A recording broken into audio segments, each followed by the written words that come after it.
Hala anak, nangilat anak. Papi, nangilat papi. Paminawa. Hala, nangilat anak. Nangilat. Bless mama. Taga Santo Kaloyan sa Ginoo ang bata. Kagwapo. Gwapo na oy. Hala ni samot kagwapo nga nag side view. Gwapo na gid kaayong bata. Di matabang ang kagwapo gyud. Paminawa anak, kusog kay taga sa ang uwan anak. Naminaw ka anak.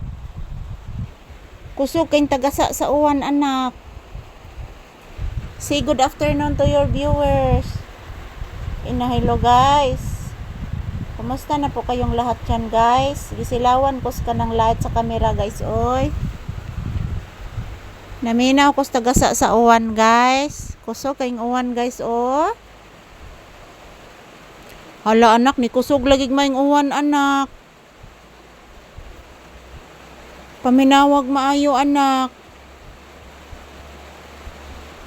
Na ni kusugid anak. Magtuo ra ba na diha anak? Magtuo na diha anak oy. Hala anak, natud-an akong sugod anak.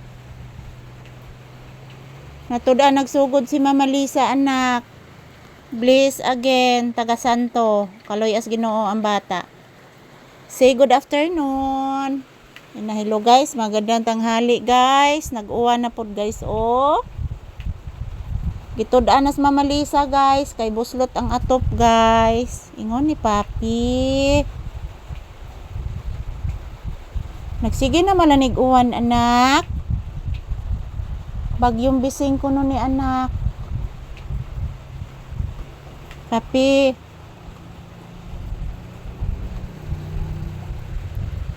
Bagyong bising kuno ni anak. Unsaon na mala ni anak?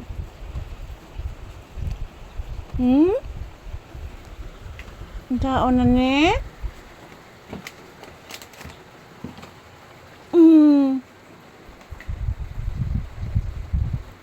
Mama ni akong luwaan anak. Matoy akong luwaan anak. Luwaan ni mama. I-check mang Mama Lisa, bay dugo ang baba. Anak. Tanaw di ay kas luwaan. Kasyuso gini bataa oy. Anak, nahumod na akong buko-buko anak, gitud-an anak. Papi, ang akong buko-buko anak ba gitud-an. Yan po guys, umuulan po. Good afternoon. Happy Thursday. Umuulan na naman mga palangga. Kanina pa ang ulan until now. Hindi pa humihinto. Good afternoon everyone. Ito po kami sa loob ng tindahan. Umuulan po sa labas Maulap sa labas guys. Si Papi tapos na pong lumabas. Nagwiwi at nagpupo. Ano sige kaglantaw na ko anak? Ni anak ko nag-uwan anak. Kusukay uwan anak. Say good afternoon. Say good afternoon to your viewers pilangga. Sus ay, kabisi ba ni akong bata oy? Wa benay kuto imong tiil anak, gitanaw ko na baya gid na anak. Burit-burit man ang imo anak. Papi, burit-burit gid ang imo anak, di man guna kuto anak. Kita kay Mama Lisa anak. Nani buto ng dugdug anak. Yan, thank you for watching guys. Have a blissful Thursday everyone.